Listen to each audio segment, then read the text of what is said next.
Sudah saya jelaskan bahwa hidup selalu berakhir dengan kematian.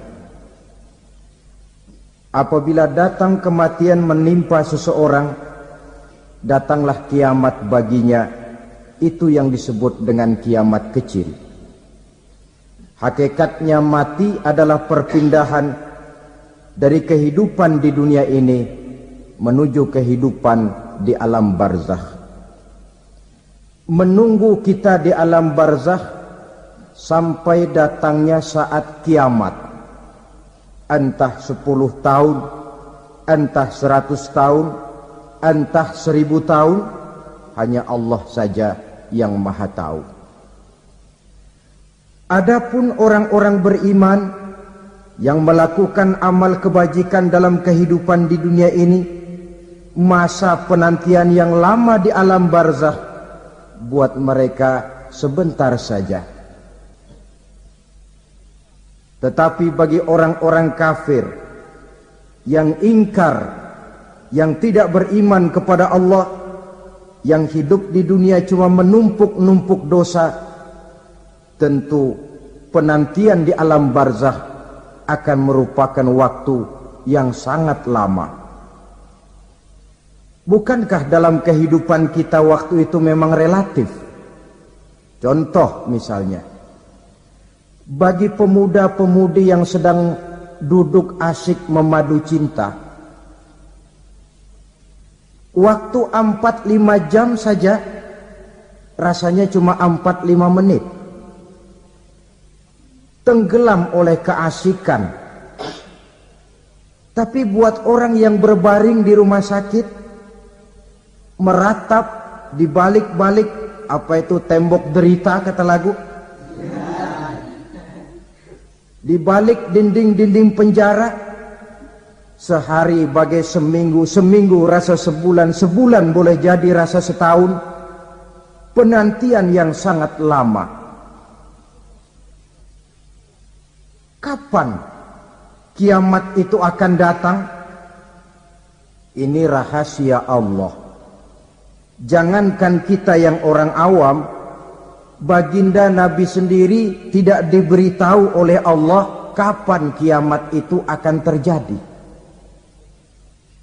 Tetapi sungguh pun demikian, banyak hadis-hadis yang menjelaskan ciri atau tanda-tanda datangnya kiamat. Nah, kalau sudah bicara soal tanda kiamat itu ada 2. Pertama yang disebut alamatus sughra, tanda-tanda kecil. Ini waktunya masih ada tenggang. Ada yang dinamakan alamatul kubra, tanda-tanda besar. Artinya kiamat sudah diambang pintu. Apa tanda-tanda kecil dari datangnya hari kiamat itu? Misalnya kata Nabi, apabila ilmu sudah diangkat oleh Allah. Artinya apabila ulama sudah banyak wafat, minat orang belajar agama berkurang, lalu kebodohan nampak merajalela di mana-mana, zina dikerjakan secara terbuka, minuman-minuman keras jadi kebanggaan. Itu termasuk di antara tanda-tanda kecil terjadinya hari kiamat. Apalagi misalnya iza waladatil ammatu rabbataha, apabila budak sudah melahirkan tuan. Apa maksudnya? Ada yang mentafsirkan apabila anak sudah bisa membudaki orang tuanya. Orang tua yang melahirkan dia, yang membesarkan dia, demi setelah si anak besar jadi orang berpangkat, bertitel, berharta, berkedudukan, jadilah orang tua itu budaknya. Sehingga sering dibilang kalau orang tua kaya, anak jadi raja. Tapi kalau anak yang kaya, orang tua sering jadi budak.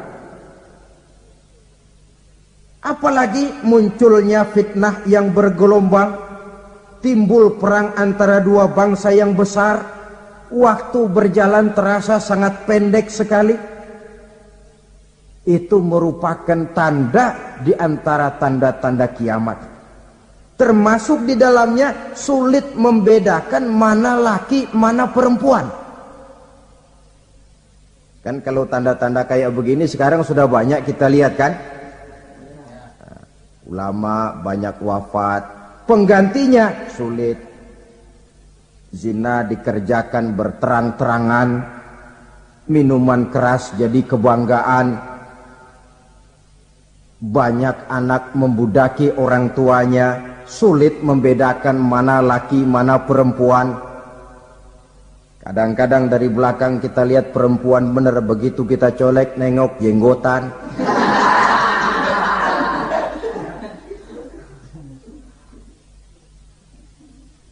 Ini termasuk tanda-tanda kecil, masih ada tenggang sampai akan terjadinya kiamat itu.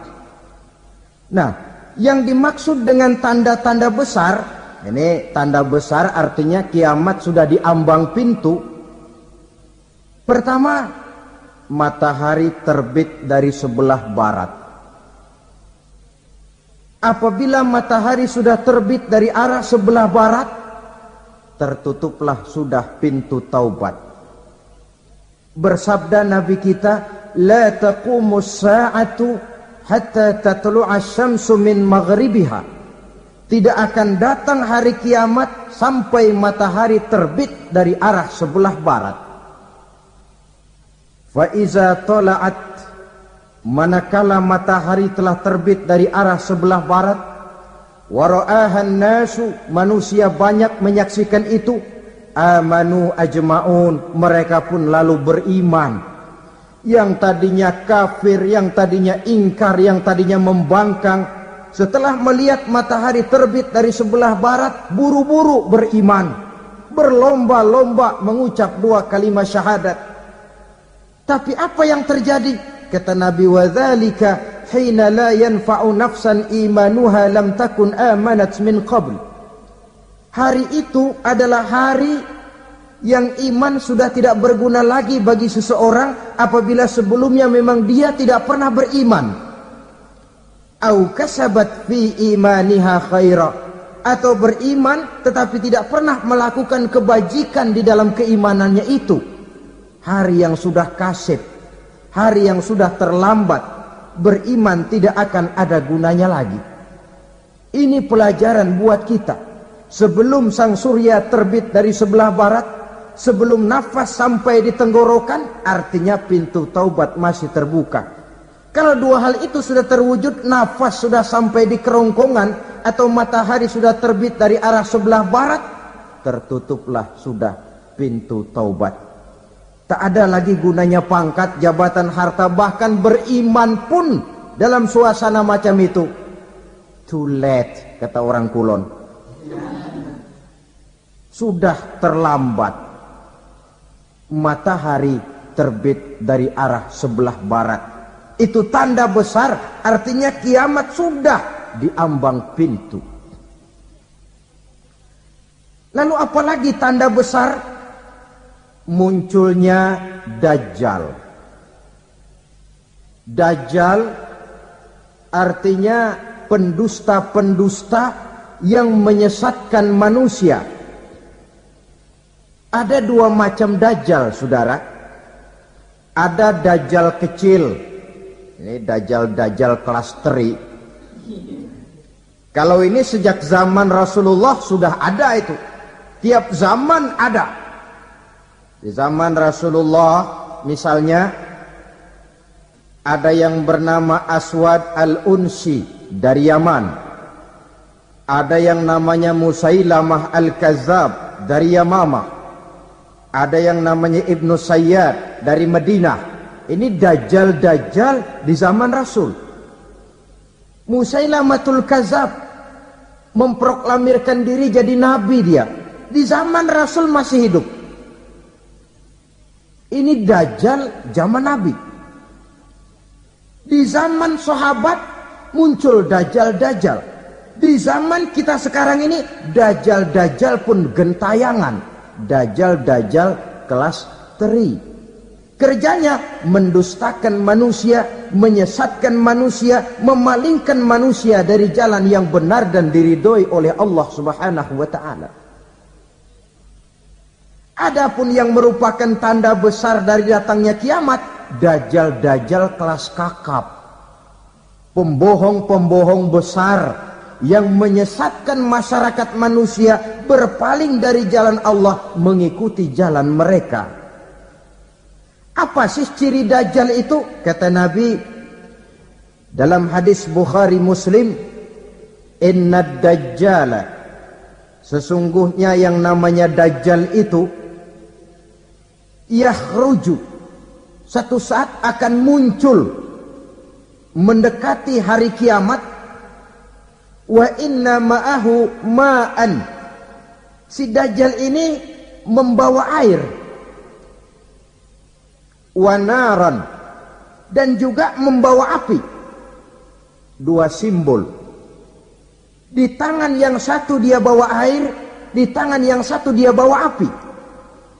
Wa ammal ladzi yarahu an-nasu ma'an fanarun, adapun yang orang banyak lihat air, hakikatnya adalah api. Yang dilihat api, hakikatnya adalah air. Oleh sebab itu, kalau api yang ditawarkan, ambillah air. Kalau air yang ditawarkan, pilihlah api. Maksudnya apa ini? Ini bahasa simbol, saudara-saudara. Dajjal bicaranya seolah-olah untuk kepentingan manusia. Menawarkan surga. Surga yang dia tawarkan, hakikatnya neraka. Hai manusia, kalau kau mau bahagia, jangan dekat-dekat dengan agama. Solat itu tidak efektif dan efisien, tidak produktif dari segi ekonomi itu. Menghadiri majelis taklim cuma buang-buang waktu. Tahajud, tasbih, tahlil, baca Quran, apa itu? Pekerjaan mubazir saja. Hidup ini cuma sekali, masa yang cuma sekali, manfaatkan dengan sebaik-baiknya. Mumpung. Dibawanya sifat mumpung, tetapi dalam pengertian yang sangat negatif. Bicaranya seolah-olah untuk kepentingan manusia, tetapi sebenarnya menjerumuskan manusia. Menawarkan air, tapi sebenarnya api. Menawarkan api, tapi hakikatnya air. Buat apa kamu sholat? Buat apa kamu bayar zakat? Buat apa kamu puasa? Surga yang dicanangkan dajjal, hakikatnya neraka. Neraka yang digambarkan dajjal, pada dasarnya adalah surga. Jadi memutarbalikkan fakta itu kerjaan dajjal. Yang hak jadi batil, yang batil dibilang hak, yang benar jadi salah, yang salah malah jadi benar. Tuntunan disuruh jadi tontonan, tontonan malah menjadi tuntunan. Itu pekerjaan dajjal profesinya. Zamannya Nabi Adam, dajjalnya kan iblis. Betul? Betul. Apa sih rayuan iblis itu? Allah setelah menciptakan Nabi Adam kan bilang, Adam, kau dan istrimu Hawa tinggal di surga ini. Seluruh fasilitas yang ada di surga persilahkan kau nikmati. Satu yang tidak boleh, jangan coba-coba dekati pohon khuldi. Dekat saja jangan, apalagi sampai memetiknya. Datang dajjal yang namanya iblis ini. Adam, kamu tahu nggak kenapa tidak boleh makan buah khuldi? Ya nggak tahu, pokoknya saya dilarang. Bodoh kamu, Dam. Khuldun artinya kekal. Kalau kamu makan itu buah, kau akan kekal di surga buat selamanya. Allah tidak kepengen, maka dilarang kamu makan buah khuldi. Kalau kau ingin kekal di surga, Adam, makan saja. Saya bicara begini ini untuk kepentingan kamu, Adam. Ini kan ciri-ciri dajjal. Bicaranya sih seolah-olah untuk kepentingan Nabi Adam, hakikat sebenarnya menjerumuskan Nabi Adam supaya ingkar dan melanggar larangan dari Allah Subhanahu wa ta'ala. Jadi setelah muncul dajjal, timbul kekacauan-kekacauan di masyarakat. Banyak yang terpengaruh, terpedaya dan terpesona. Termasuk mereka yang memproklamirkan diri jadi nabi. mereka yang memproklamirkan diri jadi rasul di zaman sesudah Rasulullah wafat, itu adalah dajjal-dajjal.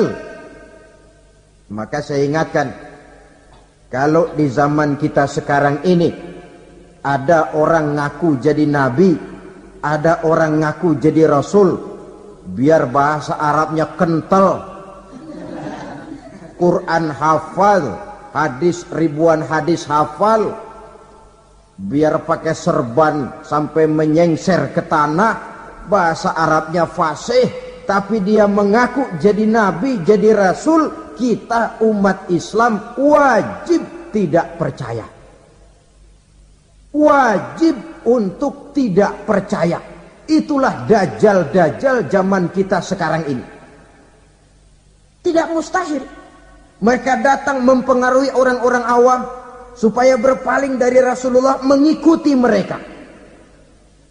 Nah, di akhir zaman nanti, mendekati hari kiamat, dajjal ini muncul, dajjal kelas kakap, menyesatkan masyarakat manusia untuk berpaling dari Islam, mengikuti seruan mereka. Apalagi di antara datangnya kiamat itu, tanda yang besar itu, turunnya Nabiullah Isa Al-Masih, putra Maryam. Menurut berbagai hadis yang sahih, Nabi Isa Al-Masih nanti akan turun lagi. Tidak membawa risalah yang baru, tapi meluruskan risalah Islam ini yang telah banyak ditinggalkan oleh masyarakat. Bahkan ada hadis menjelaskan beliau akan membunuh Nabi, mematahkan kayu-kayu salib, lalu melaksanakan haji dan umrah mengikuti syariat Nabi Muhammad, bukan membawa agama baru. Menjadi semacam mujaddid, reformer, menyelamatkan manusia dari bisikan dajjal. Bahkan ada riwayat yang menjelaskan bahwa Nabi Isa berhasil mengalahkan dajjal, mengembalikan masyarakat manusia kembali kepada ajaran Islam yang datang dari Allah, dibawa oleh Rasulullah sallallahu alaihi wasallam. Dengan kata lain, turunnya Nabi Isa bukan sebagai nabi dan rasul baru, tetapi mengikuti syariat Nabi kita Muhammad sallallahu alaihi wasallam. Saudara hadirin, ibu-ibu hadirat yang saya hormati, kemudian apalagi di antara tanda-tanda besar akan datangnya kiamat itu? Keluarnya asap atau awan. Kata Nabi, inna min asrati sa'ah dukhanan yamla'u ma bainal masyriqi wal maghrib. Di antara tanda-tanda kiamat, munculnya awan atau asap yang memenuhi antara langit dan bumi. Ini pun diperkuat dalam surah Ad-Dukhan ayat 10. Fartaqib yawma ta'ti as-sama' bidukhanin mubin fayughshan nas hadza azabun alim. Bagi orang-orang yang beriman, mereka biasa-biasa saja. Tapi bagi orang kufur, datangnya asap dan awan ini merupakan azab yang kelewat pedih. Barangkali sedikit mendekati gambaran tentang azab yang pedih ini, saya ingatkan alam pikiran kita kepada peristiwa yang belum lama terjadi. Pernah dengar berita bocornya reaktor nuklir di Chernobyl, Uni Soviet? Pernah dengar? Nah. Bocornya reaktor nuklir di Chernobyl yang mengakibatkan ratusan bahkan sangat mungkin ribuan nyawa. Cuma satu reaktor. Bagaimana kalau seluruh cadangan nuklir yang dimiliki oleh para negara adik kuasa ini diledakkan? Bahkan yang konon menurut catatan, cadangan nuklir yang dimiliki bersama oleh Amerika dan Rusia sekarang ini sudah sanggup memusnahkan 6 miliar manusia. 1,5 kali lebih banyak dari jumlah manusia yang nongkrong di permukaan bumi ini. Saudara-saudara hadirin yang saya hormati, lalu saat mendekati hari kiamat, apalagi tandanya? Setelah Nabi Isa wafat, pada saat turunnya yang kedua kali, Lalu Allah meniupkan angin sejuk. Semua orang-orang beriman, orang-orang baik wafat. Sehingga penghuni bumi ini cuma tinggal lagi terdiri dari orang-orang kafir. Tidak ada lagi di bumi ini yang bisa mengucapkan Allah. Sehingga dalam hadis qudsi itu ada keterangan, Innallaha azza wa jalla yaqulu li Israfil. Allah pernah pesan kepada malaikat Israfil. Kata Allah, Israfil, Iza sami'ta qailan yaqul Allah Allah fa akhirin nafakh 40 sanatan ikraman liqailiha. Hai Israfil, apabila kau dengar di permukaan bumi masih banyak orang yang mengucapkan Allah Allah, maka tunda sangkakala kiamat itu 40 tahun. Untuk apa? Ikraman liqailiha, menghormati orang yang mengucapkan Allah Allah itu. Wah, jadi karena sekarang masih banyak yang mengucapkan Allah, besar hatilah kita, masih jauh kiamat itu. Tapi jangan lupa, kiamat pribadi, kiamat kecil itu yang gak kita sangka-sangka. Ajal datang mencabut nyawa, itu kiamat pribadi. Dan itu yang pasti kita hadapi. Dan itu yang membuat kita tidak boleh bersikap main-main di dalam kehidupan sekarang ini. Saudara hadirin yang saya hormati, tidak ada lagi orang-orang muslim. Seluruh penduduk dunia ini kafir. Lalu terciptalah struktur sosial yang berlandaskan prinsip hidup semau gue. Bakal terjadilah prinsip di mana yang kaya menyantap yang miskin, yang kuat menindas yang lemah. Hidup sudah bagaikan di rimba belantara. Berlaku hukum rimba, siapa yang kuat dia yang menang, siapa yang lemah menjadi mangsa. Timbul kekacauan, maksiat merajalela, munkarat menjadi-jadi. Sehingga isi bumi ini penuh dengan segala macam perbuatan dosa. Tidak ada perlunya lagi alam diperpanjang temponya. Datang saat yang sudah dijanjikan oleh Allah Azza wa Jalla. Maka terjadilah yang disebut kiamat kubra. Kiamat besar, kiamat hancur-hancuran. Bagaimana kejadian ini dimulai? Dalam surah Az-Zumar ayat 68, Allah subhanahu wa ta'ala berfirman, wa nufikha fis suri fasa'iqa man fis samawati wa man fil ardi illa man sya'allahu. Maka manakala ditiuplah sangkakala, terkejutlah seluruh yang ada di langit dan seluruh yang ada di bumi. Bila saat kiamat datang, Allah perintah malaikat Israfil, Israfil, tiup sangkakalamu. Ditiuplah sangkakala oleh malaikat Israfil. Yang akibat daripada tiupan itu, seluruh yang ada di langit, seluruh yang ada di permukaan bumi terkejut. Yang ada di langit siapa? Malaikat kan. Bayangin aja kalau malaikat kaget, apalagi kita. Terkejut seluruh makhluk yang ada di bumi, yang ada di langit mendengar suara sangkakala itu. Bunyinya tidak sanggup kita bayangkan dahsyatnya. Ledakan nuklir, ledakan neutron, belum apa-apa ketimbang bunyi sangkakala malaikat Israfil ini. Nah, lalu mendengar bunyi sangkakala ini, gemparlah makhluk, kacaulah alam. Bumi gempa, planet-planet bertabrakan, gunung meletus, air laut tumpah ke darat, angin topan bertiup, halilintar menyambar. Lalu semua yang bernama hidup mati total. Mati bareng tanpa persiapan. La haula wala quwata illa billah.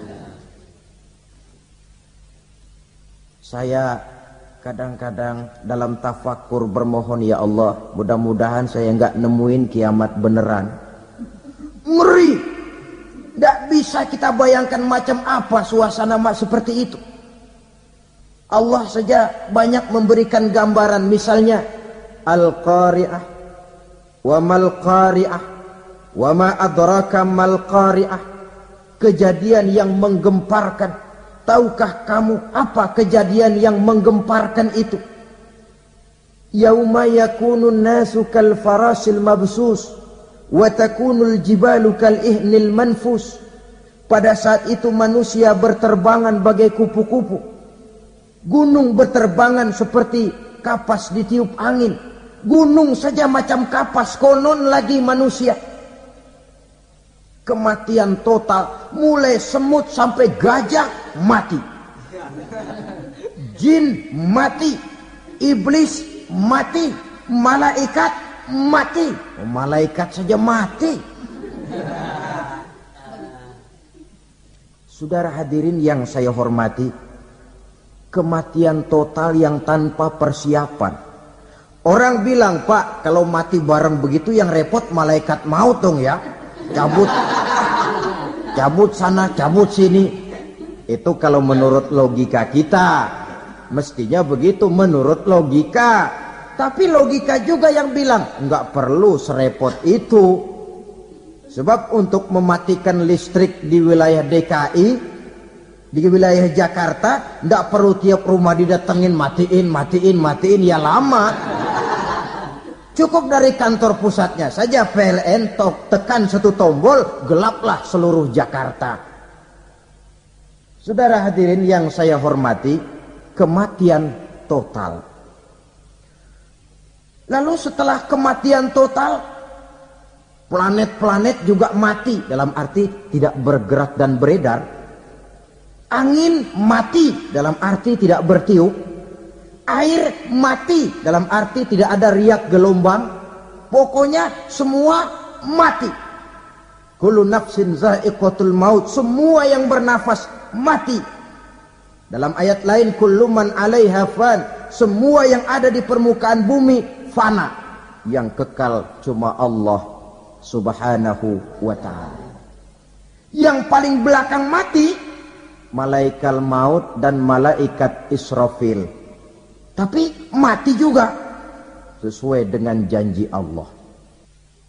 Menurut hadis Bukhari Muslim dari Abi Hurairah, masa tenggang waktu antara kematian total pada tiupan sangkakala pertama dengan proses kebangkitan pada tiupan sangkakala kedua 40 lamanya. Tidak dijelaskan oleh Abi Hurairah 40 jam, apa 40 hari, apa 40 tahun. Hadis-hadis cuma menyebutkan 40 saja. Sunyi alam, yang tinggal cuma Allah saja lagi. Ketika itu Allah berseru-seru, katanya, limanil mulkul yauma.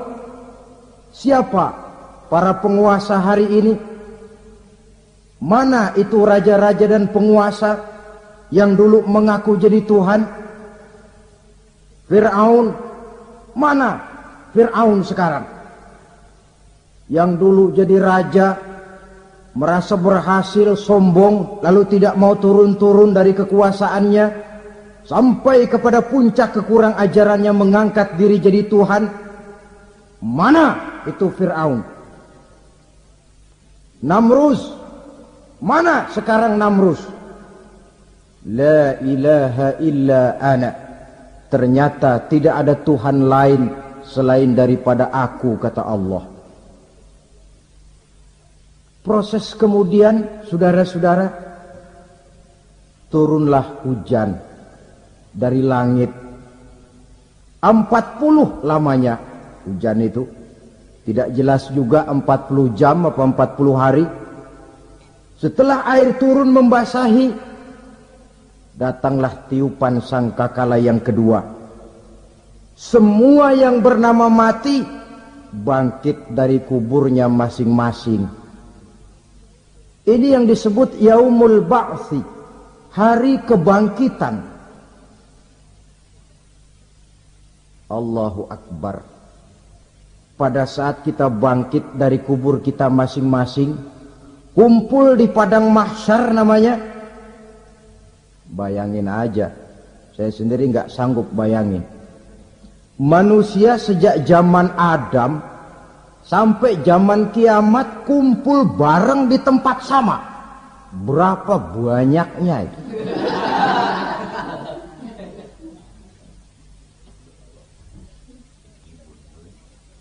Dan yang luar biasa menurut satu riwayat, pada saat bangkit itu, Masya Allah, roman muka kita berubah,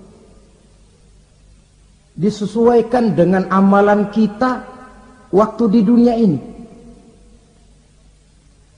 Barang siapa yang waktu di dunia amalannya itu amalan tikus, di akhirat nanti dia bangkit dari kubur, mukanya seperti muka tikus. Gagah betul badannya, tapi mukanya seperti tikus. Kenapa? Amalannya waktu di dunia seperti amalan tikus. Apa amalan tikus itu? Suka ngegeragoti barang yang sudah disimpan rapi-rapi.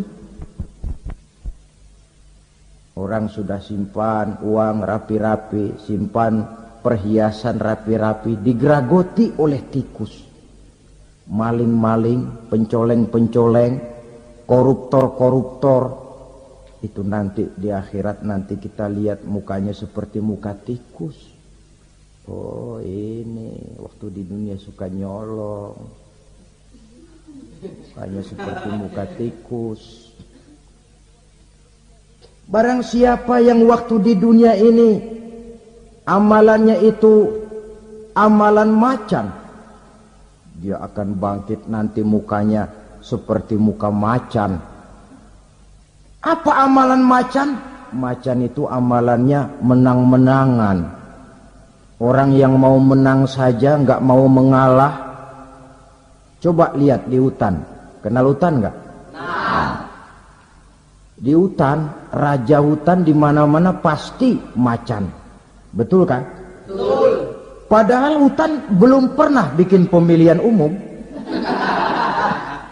Tapi macan tidak peduli ada pemilihan umum apa tidak, pokok saya raja. Sebab apa? Macan jadi raja itu bukan karena benar, tapi karena kuat jadi raja.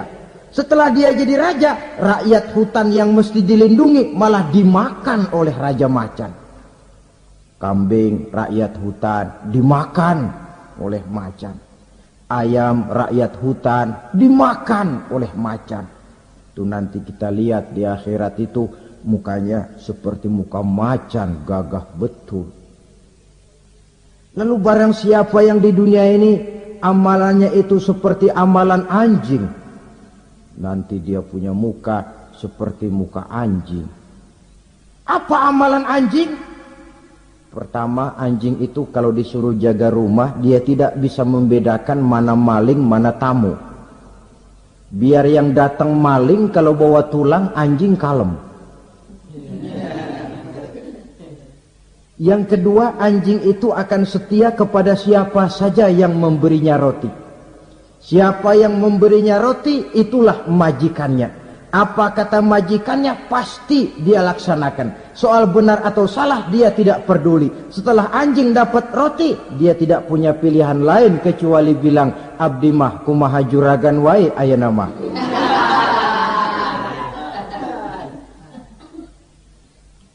Saudara hadirin yang saya hormati, berkumpul di padang mahsyar, tiap orang sibuk dengan persoalannya masing-masing. Matahari waktu itu didekatkan oleh Allah. Panas luar biasa. Ada yang saking panasnya itu mencucurkan peluh keringat sampai sebatas mata kakinya. Ada yang keringatnya sampai sedengkulnya. Ada yang keringatnya sampai sepusatnya. Ada yang keringatnya mengalir sampai sebahunya. Ada yang kelelap oleh keringatnya sendiri, sementara orang di sampingnya enggak apa-apa.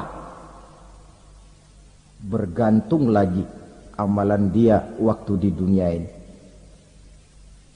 Saudara-saudara,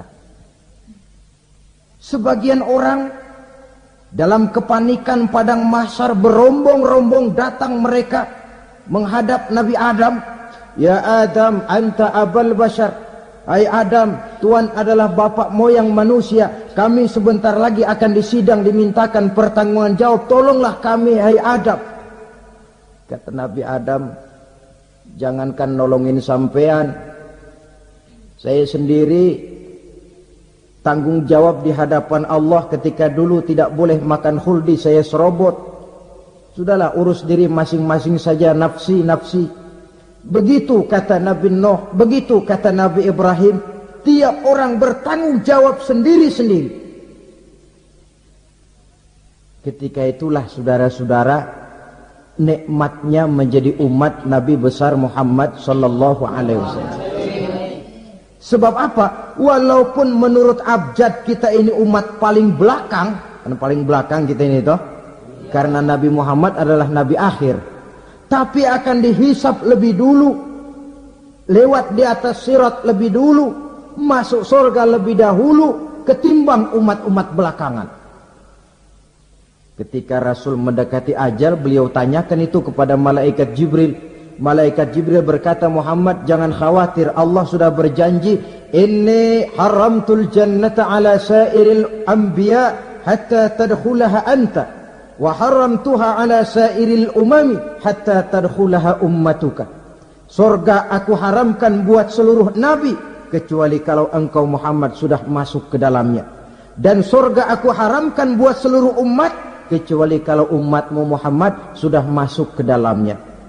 Logikanya, walaupun menurut abjad kita umat paling belakang, bakal dihisap paling dulu, lewat di atas sirat paling dulu, masuk surga paling dulu, kalau mampir ke neraka juga paling dulu. Ya resiko. Jangan mau enaknya aja paling dulu. Saudara hadirin yang saya hormati, setelah masa kebangkitan itu jangan dikira begitu bangkit langsung diperiksa. Masih menunggu menanti ribuan tahun perhitungan padang mahsyar untuk sampai kepada proses yang disebut yaumul hisab, hari perhitungan. Seorang demi seorang bakal dipanggil. Bayangkan saja, kita se-RT saja di absen, kadang-kadang perlu waktu lama. Ini manusia sejak zaman Nabi Adam sampai datang hari kiamat, satu demi satu disidang di hadapan Qadhi Rabbul Jalil. Status sosial copot sudah waktu itu. Yang pernah jadi hartawan di situ tidak lagi kelihatan kehartawanannya. Yang pernah jadi jenderal tidak lagi dipanggil jenderalnya. Yang ustadz tidak lagi dipanggil al-mukarramnya. Seluruh status sosial selesai. Dipanggillah kita seorang demi seorang menghadap Qadhi Rabbul Jalil. Bagaimana proses penghisaban itu? Pertama, proses tanya jawab. Di antaranya ada hadis menyatakan, lan tazula qadama 'abdin yaumal qiyamah hatta yus'ala an arba'i khisalin. Besok di hari kiamat tidak akan bergeser telapak kaki seorang hamba sampai dia ditanya lebih dulu tentang 4 persoalan. Tentang ilmunya. Kemana ilmu itu diamalkan? Tentang umurnya. Di mana umur itu dihabiskan? Tentang masa mudanya. Kemana masa muda itu dipakai? Tentang hartanya. Dari mana harta itu didapat dan kemana harta itu dibelanjakan. Ini termasuk proses tanya jawab. Jadi kalau istilah pengadilan dunia, nama Fulan bin Fulan. Kamu waktu di dunia diberikan umur panjang untuk apa? Pernah mengalami masa muda, kemana kau habiskan masa remajamu? Kau diamanahkan ilmu, dengan apa ilmumu kau amalkan? Kau diberikan harta, dari mana harta kau dapat, kemana kau belanjakan? Tak seorang pun yang bisa mungkir. Sebab apa? Dikala itu yang menjadi saksi bukan orang. Yang menjadi saksi adalah seluruh anggota badan kita. Tangan bicara, kaki jadi saksi terhadap seluruh amalan yang pernah kita kerjakan pada saat kehidupan di alam dunia ini. Selesai proses tanya jawab, lalu diperlihatkan buku catatan kita waktu hidup di dunia ini. Jangan lupa Allah itu menyiapkan 2 superkomputer kepada kita. Sebelah ditempelin sebelah kanan, yang sebelah tempelin di sebelah kiri. Komputer itu namanya Raqib dan Atid. 2 malaikat yang apabila baik kita lakukan, refleks saja akan menulis kebajikan kita. Jahat kita kerjakan, akan tertulis. Catatan itu nanti diperlihatkan kepada kita. Waduh, alangkah malunya pada saat diperlihatkan catatan kita, buku rapot kita merah melulu. Barangkali diperiksa sambil diomelin, brengsek lo. Buku merah melulu begini, bagaimana waktu hidup di dunia? Tidak cukup diperlihatkan buku catatan kehidupan, rekaman kehidupan. Rekaman kehidupan kita secara utuh sejak terlahir sampai ajal datang merenggut nyawa. Barangkali mirip dengan video sekarang ini, di mana terekam dengan baik seluruh kegiatan kita sejak yang sekecil-kecilnya sampai kepada yang sebesar-besarnya. Untuk kemudian kita pun menerima balasan. In khairan fa khairun wa in syarran fa syarrun. Kalau baik ya baik balasannya, kalau jahat ya jahat juga balasannya. Catatan-catatan kita diberikan. Kalau banyak kebajikannya diberikan di tangan kanan dengan cara yang halus. Kalau banyak kejahatannya diberikan dari sebelah kiri atau dilempar dari belakang. Itulah sebabnya sejak di dunia ini kita sudah mohon kepada Allah. Ketika berwudu membasuh tangan kanan, apa kita bilang? Allahumma a'tini kitabi biyamini wa hasibni hisaban yasira. Ya Allah, berikan saya kitab di tangan kanan, dan kalau saya memang perlu dihisap, hisaplah saya yang seringan-ringannya. Tangan kiri berlindung kita kepada Allah. Jangan sampai diberikan kitab di tangan kiri atau dari arah sebelah belakang. Wa a'udzubika an tu'tiya kitabi bishimali aw min wara'i zuhri, dari arah sebelah belakang. Na'udzubillah min dzalik. Setelah selesai lewat proses penghisaban, lewat mizan, timbangan, maka yang sudah selesai dihisab itu bergeraklah menuju sirat, jembatan yang terbentang menuju surga melalui neraka. Saudara-saudara, panjangnya perjalanan sirat itu memakan waktu ratusan tahun. Tetapi orang yang lewat di atas sirat pun macam-macam, bergantung amalannya ketika di dunia ini. Ada yang lewat di atas sirat itu kalbarkil khatib, seperti kilat yang menyambar, lep, sudah sampai dia di surga. Cepat bukan main. Ada yang lewat di atas sirat itu seperti orang lari-lari. Ada yang lewat di atas sirat itu seperti orang jalan biasa. Ada yang sambil merangkak, ada yang sambil ngesor, ada yang sambil gelayutan. Ada yang selamat sampai ke ujung ke surga, ada yang tergelincir jatuh masuk ke dalam neraka, bergantung amalannya dalam kehidupan di dunia sekarang ini. Tiap kita akan melewati yang namanya sirat ini. Saudara-saudara kaum muslimin yang saya hormati, dengan demikian mereka yang selamat melalui sirat sampai ke terminal akhir surga, mereka yang ketika dihisab ternyata banyak kejahatannya daripada kebaikannya, mereka singgah di dalam neraka. Nah, adapun orang-orang yang beriman menurut ayat Quran dan hadis Nabi itu nanti ada bermacam-macam.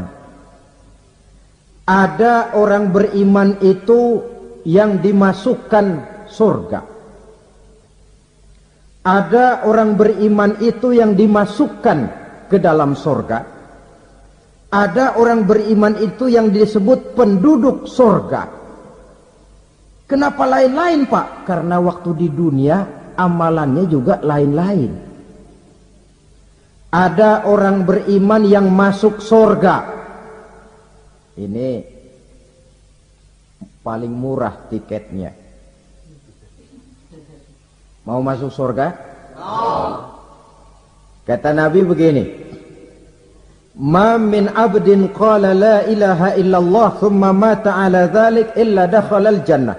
Kalau seorang hamba sudah mengucap dua kalimat syahadat, dia yakin dengan kebenaran kalimat itu sampai matinya, orang itu akan masuk surga. Abi Dzar yang waktu itu diajak bicara heran, "Ya Rasul, kok gampang betul?" Iya. Walaupun orang itu mencuri, iya. Walaupun orang itu berzina, iya. Biar dia mencuri, biar dia berzina, kalau dia sudah mengucap dua kalimat syahadat, dia yakin dengan kebenaran kalimat itu sampai matinya, itu orang akan masuk surga. Jadi masuk surga cukup dua kalimat syahadat, yakin sampai mati, masuk surga. Itu perkara masuk. Tapi kalau pertanyaannya diterusin, masuknya kapan, Pak? Nah, ini lain lagi urusannya. Sebab ada yang masuknya itu langsung, ada yang mampir dulu. Di sana tempat cuma dua, kalau tidak surga, neraka. Mau ke surga tapi mampir dulu, yang mampirnya jelas di neraka. Kenapa? Dalam hadis qudsi ada riwayat, nanti itu di akhirat, setelah Allah selesai mengatur penduduk surga masuk surga, yang neraka masuk neraka, Allah berkata kepada malaikat Malik, malaikat Malik, labaik ya Allah, itu bajingan-bajingan tengik, manusia-manusia durjana yang waktu di dunia tidak mau sujud, jauh dari ulama, gemar melakukan yang munkarat dan maksiat, hidup di tengah masyarakat selalu jadi bibit keonaran, kufur, sudah masuk neraka semua. Sudah ya Allah. Nah, kalau sudah, coba sekarang kamu masuk, Malik. Saya, iya, masuk neraka. Mau apa ya Allah? Kata Allah, akhriju minan nar man kana fi qalbihi misqala habbatin min khardalin min iman. Kau masuk neraka, cari di dalam neraka orang-orang yang ada imannya walaupun kecil sebesar biji zarah, angkat mereka keluar. Masuk malaikat Malik ke neraka, cari orang yang ada imannya, korek-korek. Ya repot, udah pada gosong.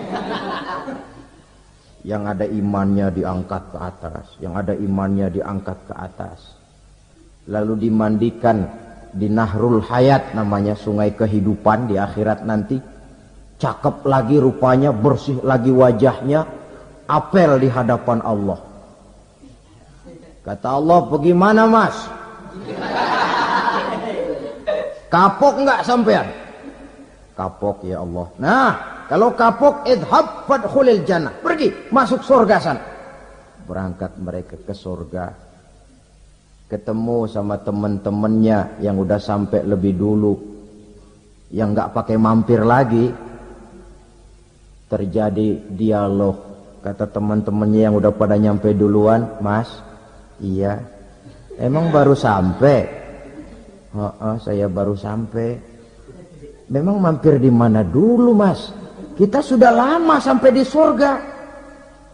Saudara buka surah Al-Muddatsir ayat 34-35. Ma salakakum fis saqar?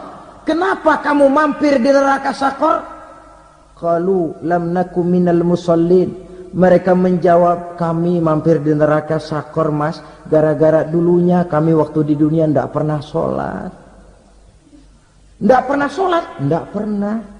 Kan rumahnya dekat masjid. Cuma dekat doang, Mas. Sholat mah enggak saya. Enggak pernah ngasih makan fakir miskin. Tidak pernah hadir di majelis taklim, pendeknya tidak pernah melakukan kebajikan, maka saya pun mampir di neraka Saqar. Untung betul saya punya iman, Mas, sedikit. Waktu hidup di dunia dulu saya pernah mengucap 2 kalimat syahadat, sekali-kalinya waktu mau kawin. Masya Allah. Untung saja kawin, kalau nggak kawin polos.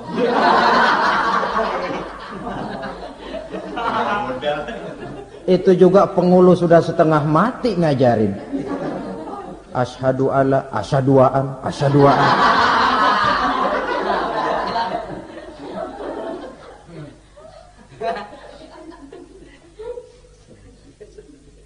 Ini namanya masuk surga, ada mampir dulu. Ada pula orang mukmin itu yang dimasukkan surga. Namanya dimasukkan kan terima beres. Saya masuk ke rumah, jalan sendiri, cari tempat sendiri. Saya dimasukkan ke dalam rumah, terima beres, pokok ada di dalam, itu dimasukkan namanya. Nggak pakai mampir. Tapi tentu tiketnya lebih mahal ketimbang yang pertama tadi. Apa kata Allah? Innal ladzina amanu wa amilus salihat la ukaffiranna anhum sayyi'atihim wa la udkhilannahum jannah. Sesungguhnya orang-orang yang beriman kemudian beramal soleh, kami hapuskan segala dosa dan kesalahannya, kami masukkan mereka ke dalam surga. Lihat ayatnya, Allah yang memasukkan, kita yang dimasukkan. Tidak pakai transit, tidak usah mampir. Cuma tidak cukup syahadat, tidak cukup amanu, tapi diiringi dengan wa'amilus salih. Iman, amal. Tidak cukup syahadat, lalu dibuktikan dia sholat, dia zakat, puasa, lalu dia melakukan berbagai macam kebajikan. Ini yang menyebabkan dia tidak pakai mampir di tempat yang bernama Saqar. Lalu ada pula orang mukmin itu yang disebut penduduk sorga. Wah, ini sudah VIP ini. Ashabul jannah, penduduk sorga. Siapa mereka? Kata Allah, innal ladzina amanu summa istaqamu fala khaufun 'alaihim wala hum yahzanun ulaika ashabul jannah hum fiha khalidun. Sesungguhnya orang-orang yang beriman lalu istiqamah, tetap dalam melaksanakan perintah Allah, tidak goyah, tidak labil tapi stabil, istiqamah, mereka tidak takut dan tidak bersedih hati, merekalah penduduk surga. Iman, istiqamah. Tidak punya duit, sembahyang. Banyak duit, sembahyang. Miskin, sembahyang. Kaya, tetap sembahyang. Istiqamah. Kadang orang kalau susah, rajin ke masjid. Banyak duitnya, ngelihat masjid melengos. Itu yang dibilang waktu miskin hamba Allah, setelah kaya jadi hamba harta. Bergeser, tidak ada nilai istiqomahnya. Saudara-saudara, dengan begitu penduduk neraka itu dua. Ada penduduk permanen, ada penduduk yang semi permanen. Yang semi permanen orang-orang beriman yang mempunyai dosa besar. Mereka masuk ke neraka untuk menerima azab sesuai dengan dosanya. Bila selesai masa azab itu, mereka akan diangkat untuk ditempatkan kembali ke dalam surganya Allah subhanahu wa ta'ala. Nah, dikala itulah saudara-saudara ada yang disebut syafaat dari Rasulullah Sallallahu Alaihi Wasallam. Tapi tentu jangan lupa syafaat ini ibarat kain menambal dia. Kita punya kain bolong-bolong sedikit, syafaat yang menambal. Solat kita ada kurang dikit, sedekah kita ada campur riak dikit, amalan kita ada tidak karena Allah dikit, kita berharap syafaat. Jadi biarlah kain masih bolong-bolong, yang penting punya kain. Tapi kalau kainnya tidak ada, yang ditambal apanya? Solat tidak, puasa tidak, zakat tidak, berharap syafaat saja. Ya, terlalu berlebihan itu.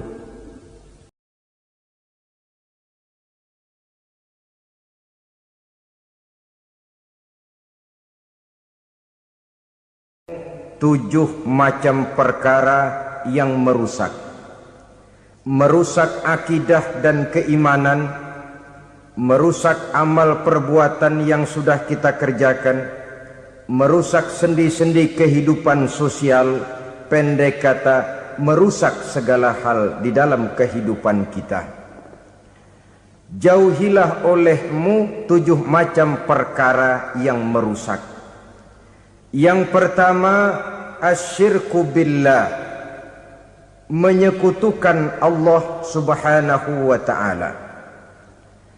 Agama dimulai dari keyakinan, maka kehancuran agama selalu dimulai dari kehancuran keyakinan, iman atau akidah yang dimiliki oleh seseorang.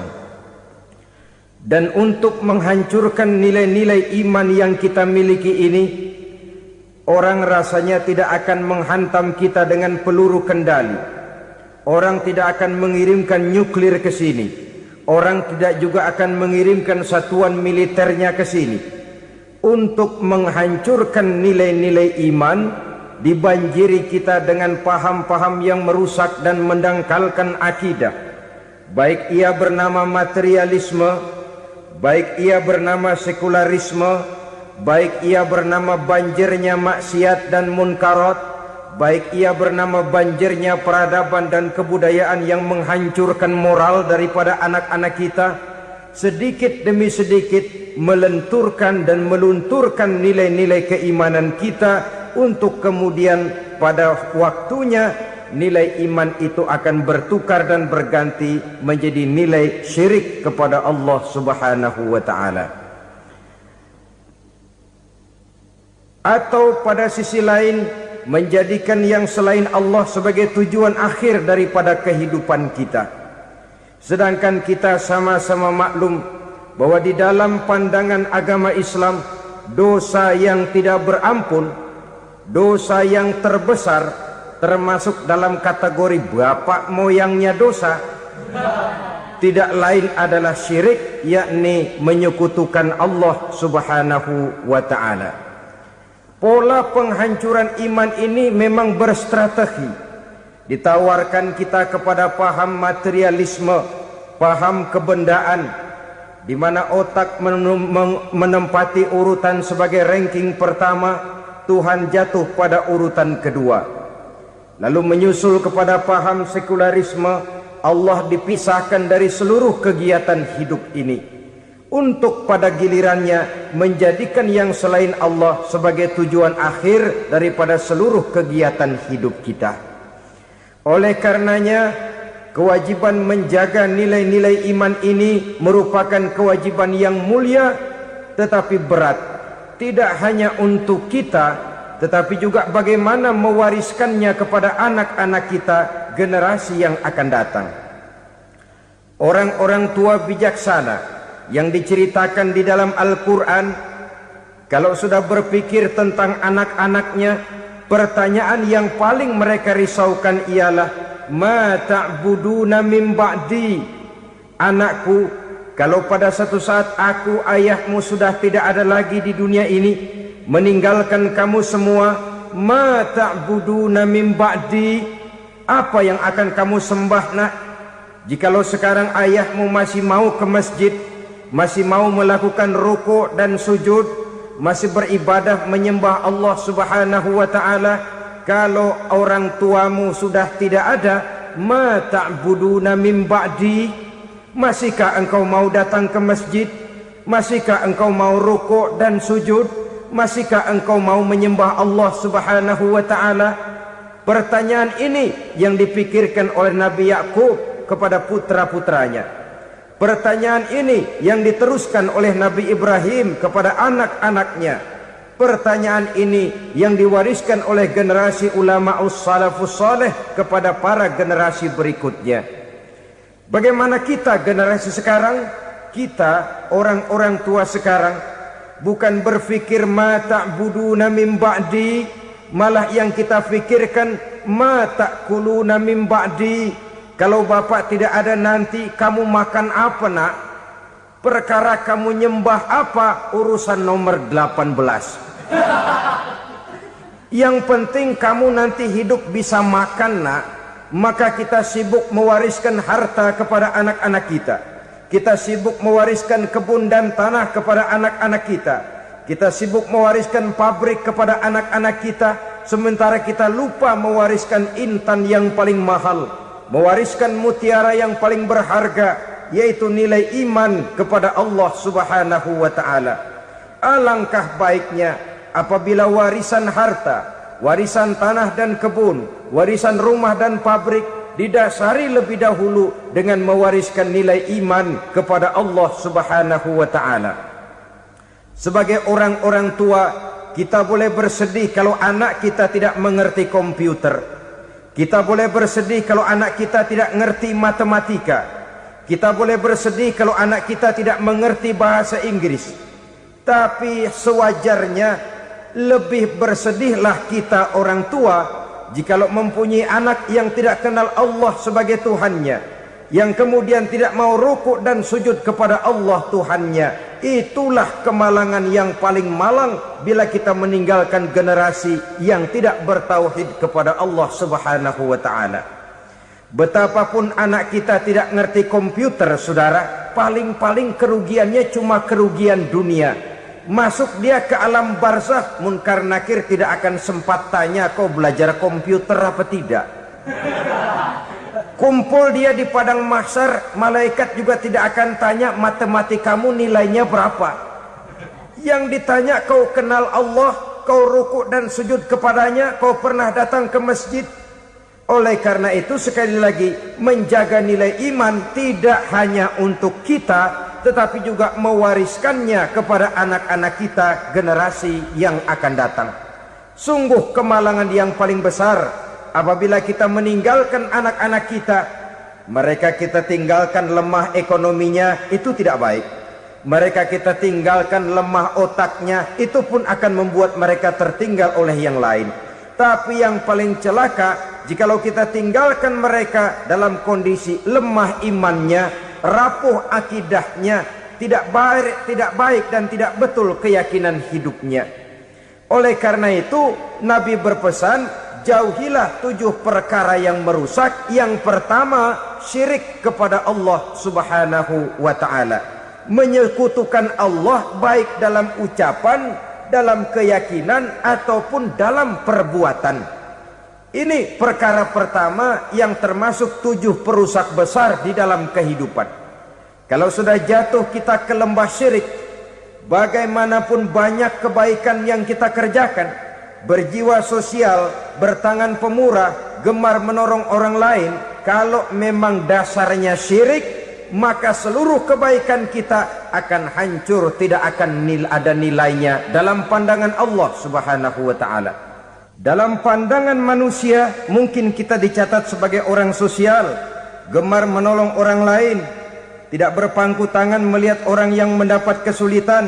Tapi oleh karena dasarnya syirik, dasarnya tidak mentauhidkan Allah, maka seluruh nilai kebaikan yang kita kerjakan tidak akan ada nilainya dalam pandangan Allah Subhanahu wa ta'ala. Maka jagalah iman kita jangan sampai dihinggapi penyakit syirik yang bagaimana kecilnya sekalipun. Sekali lagi, baik syirik dalam bentuk ucapan, syirik dalam bentuk keyakinan, sampai kepada syirik dalam bentuk perbuatan, kita berhindar kepada sifat-sifat yang sedemikian itu. Karena apa? Dalam satu ayat Quran Allah Subhanahu wa taala menjelaskan, innallaha la yaghfiru ayyushraka bih wa yaghfiru ma duna dzalika liman yasha. Allah tidak akan memberi ampun kepada orang-orang yang menyekutukannya, tapi Allah masih mau memberikan ampun kepada dosa-dosa yang selain itu bagi orang-orang yang dikehendakinya. Dosa selain syirik, apabila kita bertaubat, Allah masih mau mengampuni. Tapi kalau sudah jatuh ke tempat syirik, itu sudah dosa yang tidak berampun. Taubatnya tidak lain melepas syirik, kembali kepada tauhid, berkeyakinan bahwa hanya ada Allah Subhanahu wa ta'ala, Tuhan satu-satunya, yang lam yalid walam yulad walam yakul lahu kufuwan ahad. Tidak beranak, tidak pula diperanakkan, dan tidak satupun yang dapat menyerupai Tuhan Allah Subhanahu wa ta'ala. Saudara-saudara kaum muslimin rahimakumullah, bahwa kita di zaman sekarang memang tidak menyembah berhala, ya. Bahwa kita tidak berterang-terangan mengatakan Tuhan lebih dari satu, memang. Bahwa kita tidak berkeyakinan Tuhan itu punya anak atau diperanakkan, tentu. Tapi dalam perbuatan dan i'tiqad, kita kadang-kadang jatuh tanpa kita sadari ke tempat yang bernama syirik ini. Oleh karenanya, di zaman di mana teknologi makin canggih, di mana kemajuan pembangunan makin menjangkau berbagai aspek kehidupan, diperlukan keseimbangan antara kemajuan fisik material dengan kemajuan mental spiritual. Apabila tidak ada keseimbangan, yang terwujud tentulah kepincangan, yang diawali dengan pincangnya cara kita berpikir, sehingga pada akhirnya akan mengarah kepada pincangnya cara kita berbuat dan bertindak di dalam kehidupan kita. Oleh karena itu Nabi berpesan, jauhilah sifat syirik, karena syirik merupakan dosa yang teramat besar. Ini sifat merusak yang pertama. Yang kedua, kata Nabi, wasihra, jauhilah sihir. Sihir ini juga termasuk perkara yang merusak kehidupan. Kita semua sama-sama maklum bahwa sihir sebenarnya bukan persoalan baru. Sejak sebelum datang Islam, sihir itu sudah ada. Di zaman Yunani kuno, sihir ada.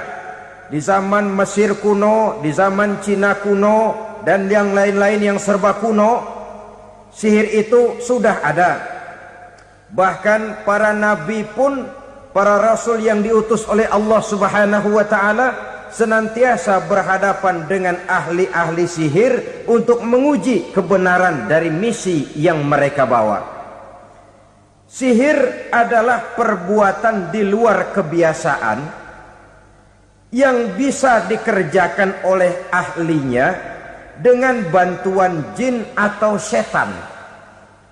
Hukum mempelajari sihir adalah haram, mengamalkannya lebih haram lagi. Sebab itu saudara-saudara, sihir merupakan perbuatan merusak yang harus kita jauhi. Ciri-ciri daripada perbuatan sihir, pertama, ia mengandung tipuan, bayangan khayal. Di zaman Nabi Musa misalnya, orang melihat tambang-tambang itu seperti ular.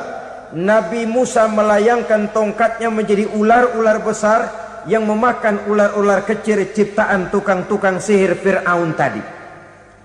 Lalu sihir bisa terjadi dengan bantuan jin kafir atau setan. Kemudian ciri yang ketiga, sifatnya halus dan tersembunyi. Taruh kata ada seorang ahli sihir yang mempergunakan ayat-ayat Quran sebagai jompa-jampe, sebagai baca-bacaan, itu cuma sekedar kedok. Tujuannya tidak lain menjadikan agama sebagai ketok untuk membenarkan cara yang dimurkai oleh Allah Subhanahu wa ta'ala. Satu hadis yang diriwayatkan oleh Imam Bazar dan Tabrani, Nabi berpesan, laisa minna man tatayyara lahu au takahhana au tukuhhina lahu au sahira lahu. Tidak termasuk ke dalam golonganku, kata Nabi, tidak termasuk umatku. Siapa mereka? Man tatayyara lahu, orang yang bertatoyur. Apa tatoyur itu? Dari kalimat toyaro, artinya terbang. Toir biasa diartikan dengan burung. Tatoyaro percaya kepada suara-suara burung. Man tatayyara lahu, mempercayai, meyakini dengan benar-benar kepada suara beburungan. Kan suka ada itu, nah bunyi burung tuh, maling liwat. Maling liwat, burung bunyi, maling liwat. Itu termasuk tatayyara lahu, percaya kepada suara burung. Kan aneh kalau suara orang nggak dipercaya, suara burung malah dipercaya. Ada ustadz ceramah, kiai ngaji, nggak mau didengerin, burung dengerin bener. Nah, suaranya dari sebelah mana? Belah kulon. Nah, itu tandanya anu. Habis dihitung-hitung. Itu termasuk tatayyara lahu. Au takahana, atau bertenung, au tukuhina, atau minta ditenungkan, au sahirolahu, atau melakukan perbuatan sihir, atau minta disihirkan. Laisa minna, tidak termasuk ke dalam golonganku, kata Nabi. Sehingga dengan demikian saudara-saudara, menghadapi sihir dengan sihir sekalipun termasuk perbuatan yang tidak diajarkan oleh agama. Kita kan mempelajari sihir untuk jaga diri, tidak apa-apa. Yang dilarang mengamalkannya, dilarang juga mempelajarinya. Sebab orang kalau sudah mengetahui, biasanya lalu terangsang untuk mencoba. Kalau percobaannya berhasil, biasanya terangsang untuk coba lagi dan coba lagi. Pada akhirnya ketagihan, lalu beralih menjadi profesi, apalagi itu nanti bisa mendatangkan hasil uang. Saudara-saudara kaum muslimin rahimakumullah, kita manusia makhluk nyata, kita hidup di alam nyata, terikat oleh sunnatullah, causality. Oleh karenanya bagi kita keyakinan yang penuh, keikhlasan di dalam bertuhankan Allah, penyerahan diri sepenuhnya hanya kepadanya, itu sudah merupakan obat penangkal yang sangat ampuh agar kita tidak terkena penyakit-penyakit yang dibuat oleh setan dan para pembantunya. Sehingga beberapa ayat Quran mengajarkan, misalnya a'udzu bikalimatillahi tammati min syarri ma khalaq, atau bismillazi la yadurru ma'asmihi syai'un fil ardi wala fis sama, dengan menyebut nama Allah yang tidak bisa mendatangkan bahaya sedikit pun, dari baik yang datang dari langit maupun yang datang dari bumi. Jiwa yang kosong dari keyakinan yang penuh kepada Allah, jiwa yang penuh was-was dan ragu-ragu, itu yang mudah terserang oleh penyakit-penyakit yang dikerjakan oleh para tukang-tukang sihir, yaitu oleh setan dan seluruh para pembantunya. Kemudian hadis kedua yang diriwayatkan oleh Imam Ibnu Hibban, Nabi bersabda, la yadkhulul jannata mudminu khamrin wala mu'minu bisihrin wala qati'u rahmin. Tidak masuk surga. Ini Nabi yang bilang, tidak masuk surga. Siapa itu? Pertama, mudminu khamrin, orang yang berkekalan dalam mabuk. Selalu mudminun itu sudah menjadi perbuatan rutinnya, tidak kapok-kapoknya, teler seumur hidup. Mudminu khamrin, tidak masuk surga orang yang selalu bermabuk-mabukan. Yang kedua, wala mu'minu bisihrin, orang mukmin tapi main sihir. Ini juga oleh Nabi diperingatkan, tidak akan masuk surga orang mukmin tapi suka main sihir. Wala qati'ur rahmin, dan tidak juga orang yang memutuskan silaturahmi.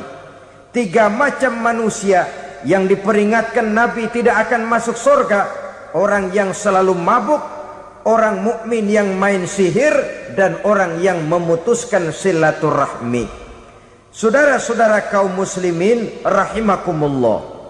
Lalu orang berkata, kenapa dilarang kita bersihir padahal Rasul sendiri kan punya mukjizat? Nah, kita memang harus membedakan antara mukjizat dengan sihir. Dalam kehidupan agama kita kenal ada yang namanya mukjizat, ada yang namanya karomah atau keramat biasa diucapkan, ada yang namanya maunah, ada yang namanya irhas, ada juga yang namanya sihir. Kesemuanya ini berbeda, saudara-saudara. Yang dinamakan mukjizat itu khusus untuk para rasul saja. Satu kejadian luar biasa yang terjadi dilakukan oleh Rasul atas izin dari Allah Subhanahu wa ta'ala. Perbedaannya dengan sihir jelas. Sihir dari setan, mukjizat dari Allah. Sihir bisa dipelajari, mukjizat tidak. Sihir umumnya untuk maksud-maksud yang tidak baik, sedangkan mukjizat untuk memperkuat kebenaran yang disampaikan oleh para rasul dan ditentang oleh umatnya. Bahkan kafir Quraisy dahulu menganggap orang-orang ahli sihir itu berada dalam satu posisi yang hina, sehingga mereka mengatakan dan menuduh Nabi Muhammad sebagai tukang sihir. Tuduhan sebagai tukang sihir adalah tuduhan yang sangat aib dan hina. Di tengah masyarakat kufar jahiliyah, kedudukan tukang sihir dipandang sebagai kedudukan yang hina, sehingga mereka mengejek Nabi dengan sebutan tukang sihir. Jadi mukjizat hanya untuk Rasul saja. Kemudian karomah. Karomah ini asal kata dari karoma, kehormatan, kemuliaan yang diberikan Allah kepada hamba-hambanya yang rajin mendekatkan diri kepadanya. Oleh karena ketekunannya melaksanakan ibadah, Allah memberikan keistimewaan kepada orang itu, yang dengan keistimewaannya dia bisa mengerjakan yang tidak bisa dikerjakan oleh orang lain. Karomah hanya bisa dicapai dengan prestasi ibadah. Kalau sihir, mau ibadah apa enggak, asal dia belajar, bersatu dan berteman dengan setan, memenuhi persyaratan-persyaratan setan, biasanya lalu bisa. Sedangkan karomah tidak mungkin terwujud tanpa orang mendekatkan diri sedekat-dekatnya kepada Allah Subhanahu wa ta'ala. Maka kita lihat biasanya orang-orang yang punya ilmu sihir, mukanya rata-rata nggak enak dilihat. Kumuh, jauh dari air wudhu, jauh dari sujud kepada Allah, malah berteman dengan setan, menjadi